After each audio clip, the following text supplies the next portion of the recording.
I woke up to a message that didn't have a sender, didn't have a phone number, and somehow still knew my name. It said, "If you want a place where no one will ever judge who you really are, come to the house at the end of Blackwood Road. But remember, the rules are not normal." I laughed. At first. Because messages like that belong in horror movies, not real life. But there was something else attached. A picture. It was me, standing outside my apartment that morning. The photo had been taken before I even left for work. No one could have taken it, unless they were already watching. I should have ignored it. Every instinct told me to delete the message and move on. But curiosity is dangerous. Especially when you've spent your whole life hiding parts of yourself. You see, most people think they know someone just by looking at them. They assume your clothes tell your whole story. They decide who you are before you've even spoken. And if you've ever felt like you had to keep a part of yourself locked away because the world wasn't ready to understand it, then you'll know exactly why that message stayed in my mind. 3 days later, I found myself driving down Blackwood Road. There weren't any houses for miles. Just trees, fog, silence. Then suddenly it appeared. A huge Victorian mansion surrounded by black iron gates. No lights, no cars, no sound. Only a small wooden sign hanging from the gate. It read, "Enter only if you're prepared to follow every rule." The gate slowly opened before I touched it. That should have been my first warning. Inside the driveway stood people of every age. Men, women, young adults, elderly couples. Some wore elegant dresses. Some wore tailored suits. Some mixed both. Some dressed in ways that completely ignored traditional expectations. Yet nobody stared at anyone else. Nobody laughed. Nobody whispered. Everyone simply smiled. For the first time in years, I felt invisible in the best possible way. Not because nobody saw me, because nobody judged me. A woman in a deep navy coat approached with a notebook. "Welcome," she said calmly. "You must be our newest guest." I think so." She smiled. "Then you need the rules." She handed me a folded sheet of paper. It looked old, yellow. The edges were burned as if someone had tried to destroy it before. I unfolded it. There were 12 rules. Rule 1. Never ask another guest why they're here. Rule 2. Never comment on how someone chooses to present themselves. Rule 3. If you hear footsteps above your room after midnight, do not look. Rule 4. Never remove your room's mirror covering. Rule 5. Dinner begins at exactly 7. If someone arrives late, pretend you don't notice. Rule 6. If anyone tells you they used to live here, leave the conversation immediately. Rule 7. Never answer a knock on your bedroom door after 2:13 a.m., even if the voice sounds familiar. Rule 8. If you wake up wearing different clothes than you remember, say thank you. Rule 9. Do not ask who washes the clothing. Rule 10. The basement is locked for your protection. Rule 11. If someone says, "You finally look like yourself," do not respond. Rule 12. Never stay longer than 7 days. I looked up. This has to be some kind of joke. The woman smiled. Everyone says that on their first day. What happens if someone breaks the rules? For the first time, her smile disappeared. They become part of the house. I wanted to leave. Honestly, I should have. But something inside me whispered that maybe, just maybe, this strange place understood something the outside world never could. I checked into my room. It was beautiful. Simple. A wooden bed. A fireplace. A wardrobe. One large mirror. Covered completely by a white cloth. I immediately remembered Rule 4.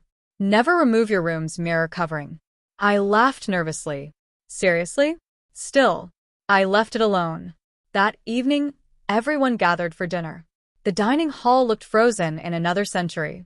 Candles lined the walls. A long table stretched almost the entire room. There were nearly 40 guests. No assigned seats. No introductions. No awkward conversations. People simply sat wherever they wanted. Across from me sat someone wearing a black evening dress with polished shoes and a perfectly tailored jacket. They looked comfortable, confident, peaceful. No one questioned it. No one stared. It was simply normal here. And strangely, that made everyone else seem more genuine. Dinner began without anyone announcing it. The food was incredible. Fresh bread, soup, roasted vegetables, tea that smelled like lavender. Halfway through the meal, the front door opened. A guest walked inside. Late. Every conversation stopped. For 1 second. Then everyone continued eating. Without looking. Without reacting. Exactly like Rule 5 instructed. The late guest silently took a seat. No apology. No explanation. I couldn't help myself. I glanced up. Their face looked pale. Almost transparent. Like someone who hadn't slept in weeks. They smiled at me. I smiled back. Immediately, every candle in the room went out. Darkness swallowed everything. Nobody screamed. Nobody moved. Someone whispered from somewhere in the room. You noticed. The candles relit by themselves. The empty chair across from me was now empty. The late guest was gone. Nobody else reacted. As if nothing had happened. I wanted to ask. I wanted to demand answers. Instead, I remembered Rule 1. Never ask another guest why they're here. After dinner, I walked through the mansion's endless hallways. Portraits covered every wall. Hundreds of faces. Some wearing gowns. Some wearing uniforms. Some dressed in ways that blurred every line society likes to draw. What caught my attention wasn't their clothing. It was their expressions. Every portrait showed the same peaceful smile. As if each person had finally stopped pretending to be someone else. Near the end of the hallway, I found one empty picture frame. Only a brass plaque beneath it.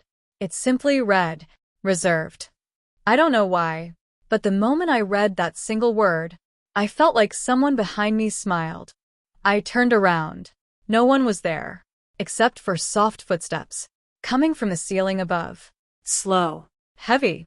1, 2, 3. They stopped directly above where I stood. Then, they continued walking. I remembered Rule 3. If you hear footsteps above your room after midnight, do not look. The strange thing was, it wasn't even midnight yet.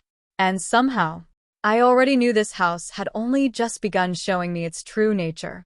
The footsteps stayed with me long after they faded. They weren't loud. They weren't rushed. They sounded deliberate, as if whoever, or whatever, was walking above the ceiling wanted me to know exactly where they were. I looked around for a staircase leading to an upper floor, but every hallway ended the same way. Locked doors. Tall windows. Portraits that somehow seemed different every time I passed them. I finally found a staircase. It only went down. The basement. A heavy iron chain wrapped around the door, secured with an ancient lock. Someone had carved a single sentence into the wood. Not everyone who goes down wants to come back. Rule 10 echoed in my head. The basement is locked for your protection. I forced myself to walk away. The house almost seemed disappointed. When I returned to my room, the fireplace was already lit even though I hadn't touched it. The bed had been made. My suitcase had been unpacked. Every piece of clothing I'd brought was hanging neatly inside the wardrobe. Except, there were several outfits that didn't belong to me. A charcoal suit tailored perfectly to my size. A dark green sweater. A pair of polished boots. A long burgundy coat. And folded carefully beneath them, a beautiful navy dress. I stared at it for a long time. There wasn't anything frightening about it. No blood. No strange symbols.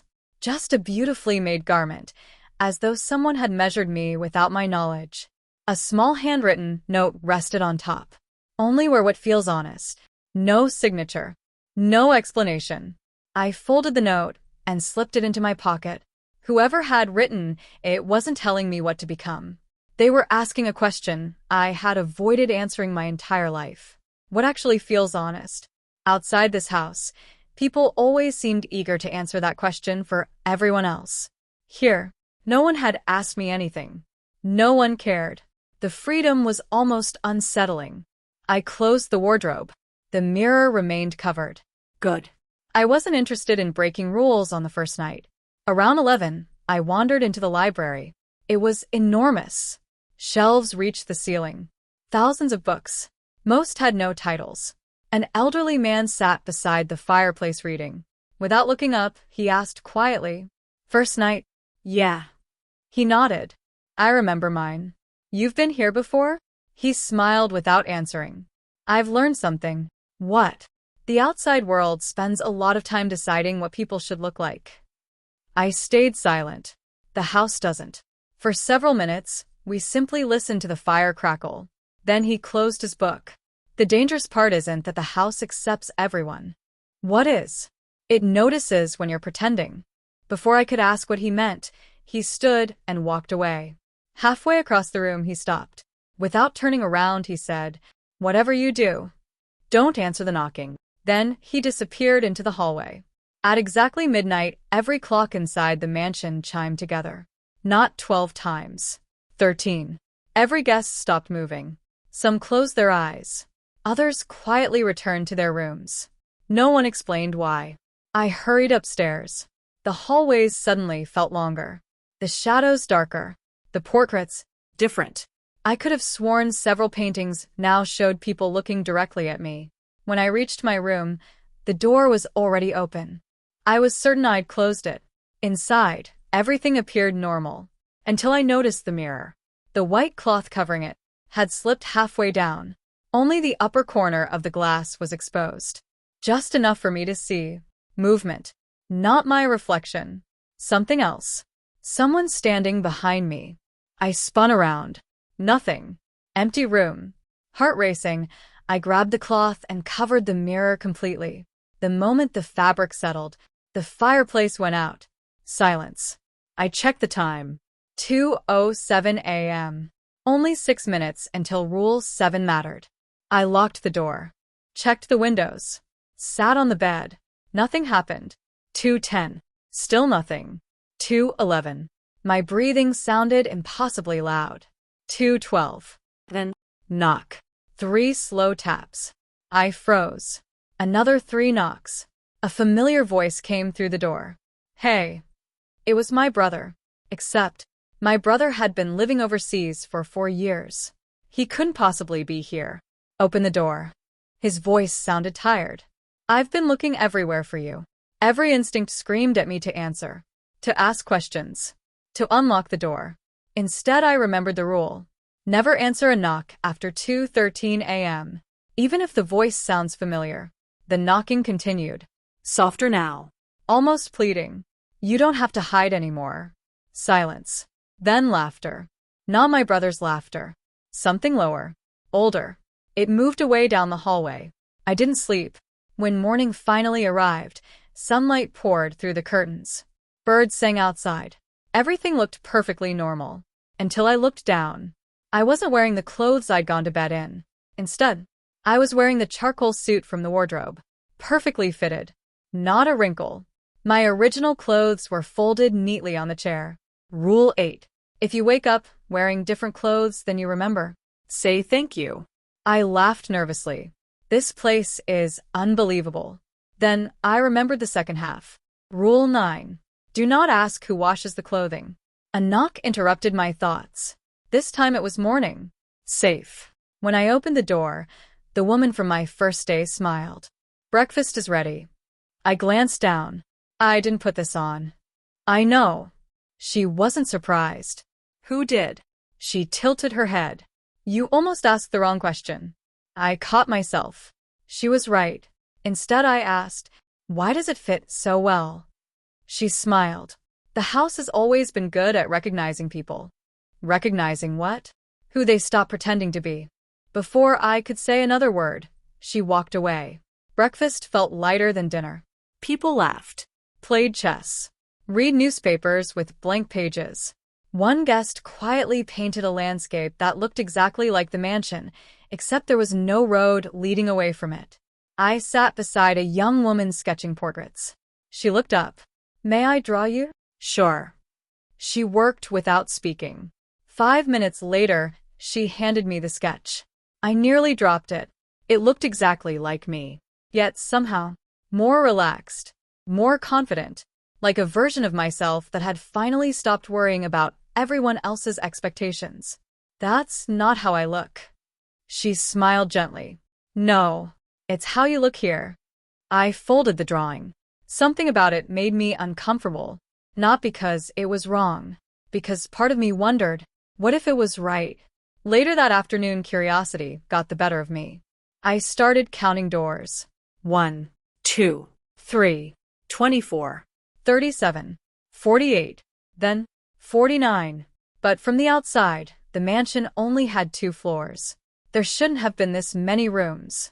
I turned a corner I'd never noticed before. A narrow hallway stretched into darkness. No portraits. No windows. Only doors. Every single one had a brass nameplate. As I walked closer, I realized they weren't names. They were dates. Different years. At the very end of the corridor stood one final door. Its plate was blank. Except, as I stared, letters slowly began appearing on the metal, one by one, as though someone invisible was engraving them in real time. The first letter was mine. I stepped back so fast I nearly lost my balance. My name. There was no mistake. The letters continued appearing one after another, carved into the brass without a sound, as though an invisible hand was patiently finishing work it had started long before I arrived. When the final letter appeared, the hallway became unnaturally quiet. Not silent. Quieter than silence. The kind of stillness that makes you aware of your own heartbeat. I reached toward the doorknob. Just for a second. Just to see if it was locked. Before my fingers touched it, someone spoke behind me. Don't. I turned. The elderly man from the library stood at the other end of the hallway. He wasn't smiling anymore. You've already broken enough small rules today. I didn't break any. You came here. His answer made no sense. I thought guests were welcome. They are. Then what's wrong? He looked at the door with my name. The house welcomes everyone. It doesn't let everyone leave. Those words hit harder than anything I'd heard since arriving. What is behind this door? He walked toward me slowly. When someone stays too long, they stop asking to leave. Why? Because eventually the house gives them everything they thought they wanted. Isn't that a good thing? He looked directly into my eyes. Be careful what version of yourself you're chasing. He gently took my arm. Come with me. We left the hallway.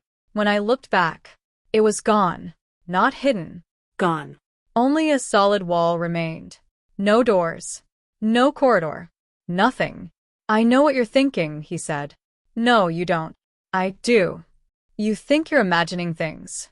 I stayed quiet. The problem is, he sighed. You're not. That afternoon the mansion held what everyone simply called the gathering. No invitations. No announcements. Every guest somehow knew exactly where to go. The ballroom. Music floated through the air. Not from speakers. Not from musicians. The melodies seemed to come from the walls themselves. People danced. Some alone. Some with partners. Some changed outfits halfway through the evening without anyone noticing or commenting. Nobody judged. Nobody whispered. Nobody laughed at anyone. Watching everyone move so freely was strangely emotional. Outside these walls, people spend so much energy trying to fit into expectations they never chose. Inside this house, no one seemed interested in expectations at all. Only honesty. For the first time, I understood why people might stay longer than 7 days. Not because they were trapped. Because leaving meant returning to a world that constantly demanded explanations. As I stood near the window, someone joined me. The late guest from dinner. The one who had disappeared. Except now they looked healthy. Alive. Their skin had color again. Their smile looked genuine. You looked at me. My stomach tightened. I'm sorry. You weren't supposed to. I know. They shrugged. It happens. What happened after the candles went out? They looked outside. You saw me. I did. So the house had to decide whether you belonged. What does that mean? Instead of answering, they asked, have you noticed something strange? I've noticed a lot. You haven't thought about your phone. I reached into my pocket. It wasn't there. Neither was my wallet or my car keys. Panic hit instantly. I left them in my room. No. They've been gone since you entered the gate. I stared at them. That's impossible. Is it? I ran upstairs. Opened every drawer. Checked my suitcase. Nothing. Everything connected to the outside world had vanished. Even my watch. The clock on the wall ticked quietly. Its hands moved backward. I rushed back downstairs. The guest had disappeared. Again. No one else seemed concerned. No one even looked surprised. That evening I decided I'd had enough. I was leaving. Rules or no rules. I packed my belongings. Walked through the front entrance. Crossed the driveway. Reached the gate. It opened automatically. Relief flooded through me. I stepped onto Blackwood Road. Started walking. 5 minutes later, the mansion stood in front of me again. I stopped. Turned around. The road behind me stretched endlessly into fog. No gate. No driveway. Just trees. I walked the opposite direction. 10 minutes. 20. 30. The mansion appeared again. Exactly where it had been before. I wasn't walking in circles. The road simply refused to let me leave. I sprinted. As hard as I could. Branches scratched my arms. My lungs burned. Finally, Lights. a gas station. A parked truck. A man filling his tank. I almost cried with relief. Please. He looked at me strangely. Can you help me? He frowned. Help you with what? The mansion. What mansion? I pointed behind me. There was nothing there. Only forest. No house. No gate. No road. Nothing. I turned back toward him. You have to believe me. He looked concerned. Buddy, I think you've been walking in these woods too long. He got into his truck. Started the engine. As he drove away, he rolled down the window. Be careful. People disappear out here. The truck vanished into the fog. I stood completely alone. Then, a voice behind me whispered, Lost. I slowly turned. The woman in the navy coat stood smiling beside the mansion gate. The mansion had returned, as though it had never left. You tried. She didn't sound angry. You always have to try. What is this place? She thought for a moment. Imagine carrying a secret version of yourself your entire life. I stayed silent. Imagine never feeling understood. She continued. Imagine finding one place where nobody asks you to explain yourself. That's this house. She nodded. And the price. Her smile faded. The longer someone stays, the harder it becomes to remember why they ever wanted to leave. She opened the gate. You still have time. How much?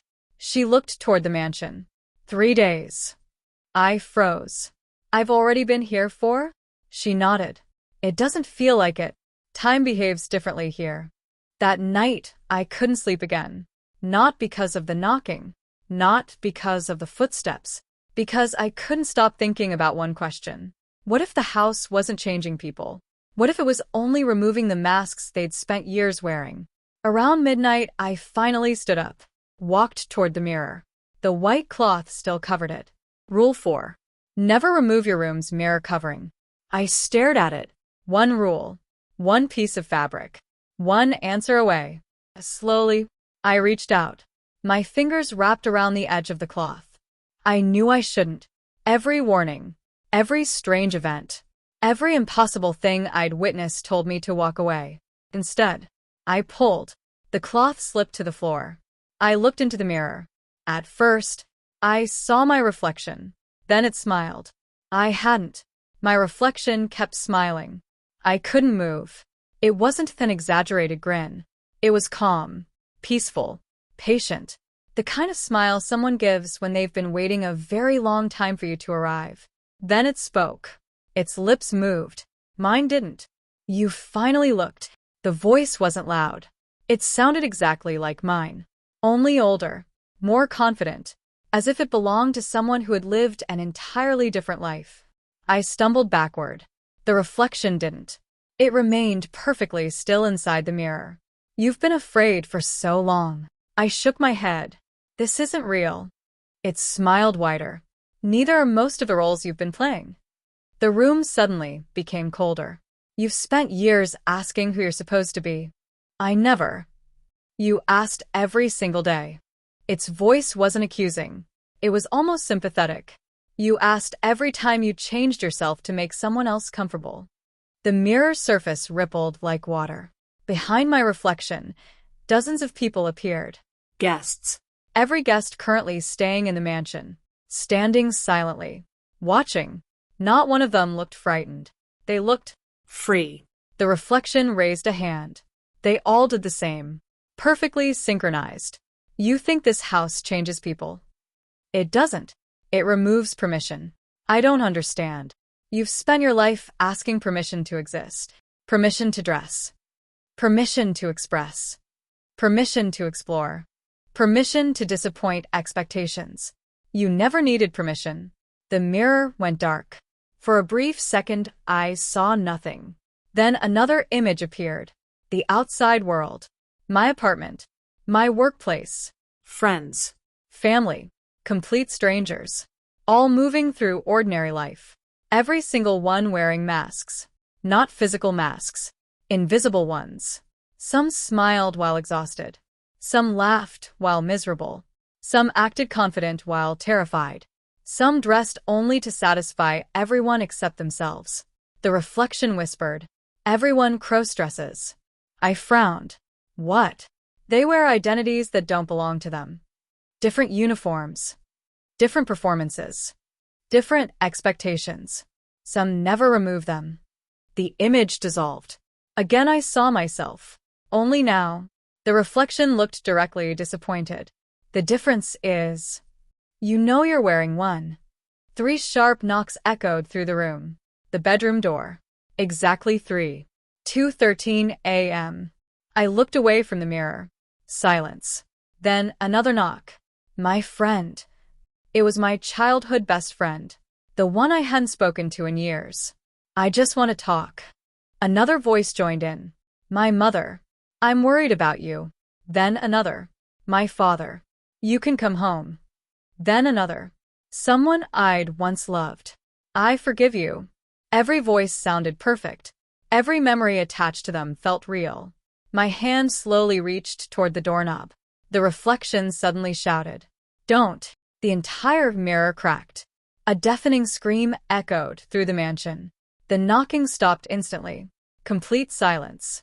Then, hundreds of footsteps began moving across the ceiling at once. Not one person. Hundreds. Running. Above every room. Above every hallway. The whole house trembled. Guests opened their doors. Nobody screamed. Nobody panicked. They simply stood quietly in the hall, listening. The woman in the navy coat walked calmly through the corridor. Everyone downstairs. No urgency. No fear. Just certainty. We gathered in the ballroom. Every guest was present. Except one. An empty chair stood beside the fireplace. No one mentioned it. The elderly man quietly counted everyone. Then sighed. Another one answered. No explanation followed. No names. Only silence. The woman looked around the room. Someone broke Rule 4. Every eye slowly turned toward me. I expected anger. Instead, they looked sad. She gently raised a hand. You don't need to explain. The house already knows. What happens now? She didn't answer immediately. Instead, she asked, "What did you see?" My reflection. And it spoke. Several guests lowered their heads. As it always does. What was it? The elderly man answered this time. Not what. Who? I looked confused. The version of you.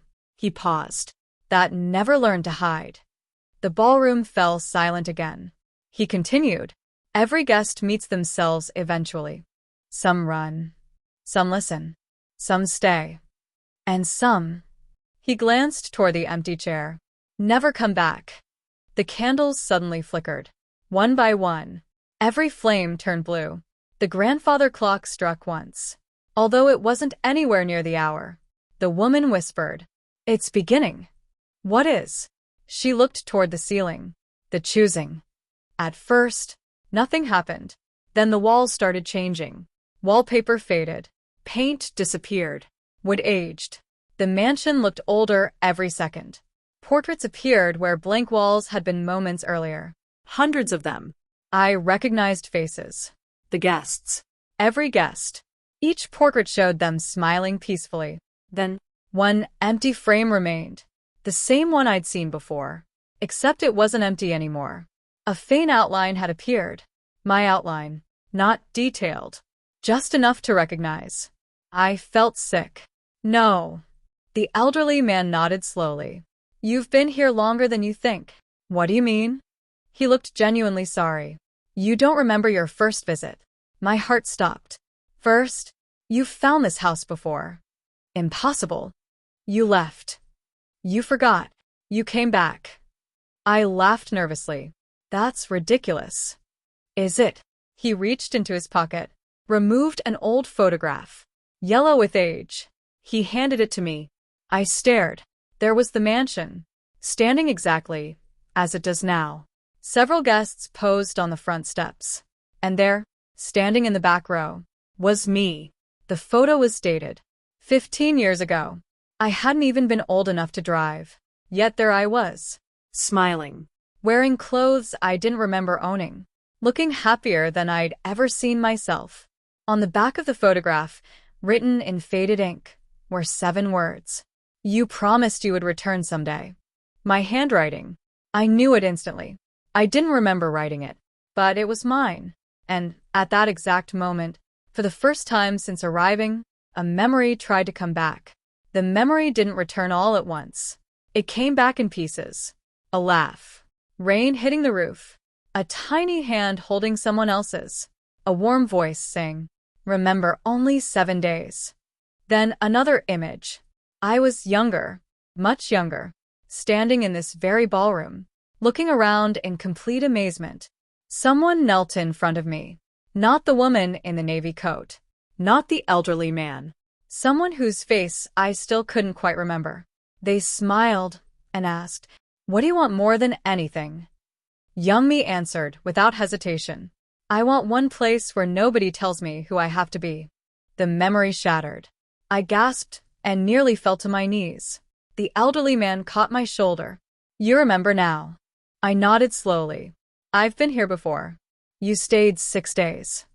"Why don't I remember leaving?" "Because everyone forgets." "Why?" "So they can choose freely if they ever find the house again." I stared around the ballroom. "So everyone here has been here before," he finished. "Some once. Some many times. The house never forces anyone to return. It only waits." I looked toward the portrait with my outline. "So, why is my picture appearing now?" "Because this is your final visit." The words landed like ice. "What does that mean?" He took a slow breath. "Every person finds the house a limited number of times. When the last visit comes, the house asks one final question. And if I answer wrong, there isn't a wrong answer. There are only permanent ones." Before I could ask another question, the front door opened by itself. Cold wind swept through the mansion. Every candle went out. The darkness lasted only a heartbeat. When the flames returned, one more guest had disappeared. Nobody screamed. Nobody searched. They simply bowed their heads for a few seconds. The woman whispered, "They've chosen." The empty chair was quietly removed. No one spoke about it again. The next morning felt strangely peaceful. Almost too peaceful. The fear that had followed me since arriving was fading. That frightened me more than anything else. I walked through the gardens behind the mansion for the first time. They stretched much farther than they should have. Flowers bloomed in impossible colors. Birds landed without fear. A small pond reflected the sky perfectly, except the reflection showed night. Above the pond stood a child skipping stones. He looked about 10 years old. As I approached, he smiled. "I've been waiting. Do I know you?" "You did." He tossed another stone. It skipped 7 times. "Exactly 7. You came here when you were my age." "I remember." He nodded. "Not everything." No. "You forgot the important part." "What important part?" The boy pointed toward the water. "Look." I looked into the pond. Instead of my reflection, I saw every version of myself. A child trying desperately to fit in. A teenager pretending not to care what others thought. An adult constantly wondering whether every decision would disappoint someone. Each version changed clothes. changed posture, changed expressions, trying to become whoever everyone else expected. Then one final version appeared. It wasn't dressed differently. It simply stood comfortably. No pretending, no apology. The child asked quietly, "Which one feels real?" I couldn't answer, because for the first time, I honestly didn't know. The child smiled sadly. That's why the house exists. It isn't here to tell people who they are. It's here to give them enough silence to ask themselves. The pond became still again. I looked up. The child was gone. Only 7 small stones rested along the edge of the water. When I returned inside, the mansion felt different. Smaller, warmer, less like a haunted place, more like somewhere that had been misunderstood. The woman in the navy coat found me in the entrance hall. "It's your 7th day. I know. You're ready." "For what?" She led me upstairs, past the library, past the ballroom, past the hallway that had disappeared before. This time it was waiting. The corridor of doors had returned. Every brass plate shined brightly. Every date represented someone who had stood exactly where I stood now. At the end, my door waited. My name was fully engraved. The woman stepped back. "I can't go any farther." "What happens if I open it?" "You remember everything. And then, you decide." "Will the house stop me from leaving?" She smiled gently. "The house has never stopped anyone." I frowned. "But the road?" "The road only traps people who haven't decided." She stepped away. "For years you've believed your greatest fear was being judged." She looked at me one last time. It wasn't. It was deciding. Then she disappeared down the hallway. I stood alone before the door. My hand rested on the knob. This time, it turned easily. Inside wasn't another room. It was my apartment, exactly as I'd left it. Morning sunlight filled the windows. My phone buzzed on the table. Emails, missed calls, normal life. I stepped inside. The door behind me closed softly. Everything felt familiar, comfortable, yet strangely distant. On the kitchen counter lay a single folded piece of paper. The same yellow paper I'd received on my first day. The rules of this house are not normal. Only now there was one more rule, written at the bottom in fresh ink. Rule 13. The only prison is the life you choose without honesty. I read it again, and again. The apartment slowly faded. The mansion returned. The two places overlapped for just a moment. Then I understood. The house had never been asking me to become someone different. It had been asking whether I would keep pretending after I left. I walked back into the hallway. The woman waited downstairs. "So?" she asked. "I've decided." She smiled. "I know." I picked up my suitcase, walked through the front door, crossed the driveway. The iron gate opened. This time I didn't run. I simply kept walking. I didn't look back. After several minutes, I reached the highway. Cars passed normally. People hurried to work. Everything looked exactly as it should, except I felt lighter. Months passed. Life continued. People still made assumptions. Some approved. Some didn't. Some understood. Some never would. For the first time, I realized that wasn't something I could control. One rainy evening, I found the old photograph again inside a book I'd never opened before. The picture had changed. The row where I had once stood was empty. On the back, the handwriting had changed too. Only 6 words remained. "You remembered before it was too late." I smiled, folded the photograph, and placed it back inside the book. Sometimes, I wonder whether the mansion still waits at the end of Blackwood Road. Maybe it does. Maybe it appears only to people who have spent too much of their lives trying to become someone everyone else wanted. Maybe its rules aren't really about surviving a haunted house. Maybe they're about surviving a world that constantly tells you who you should be. And maybe the strangest rule of all is realizing that no house, no mirror, and no mysterious road can tell you who you are. Only you can decide that. But if you ever receive a message with no sender, inviting you to a place where no one judges who you truly are, read every rule very carefully, especially the last one, because the rules of that house were never really about the house at all.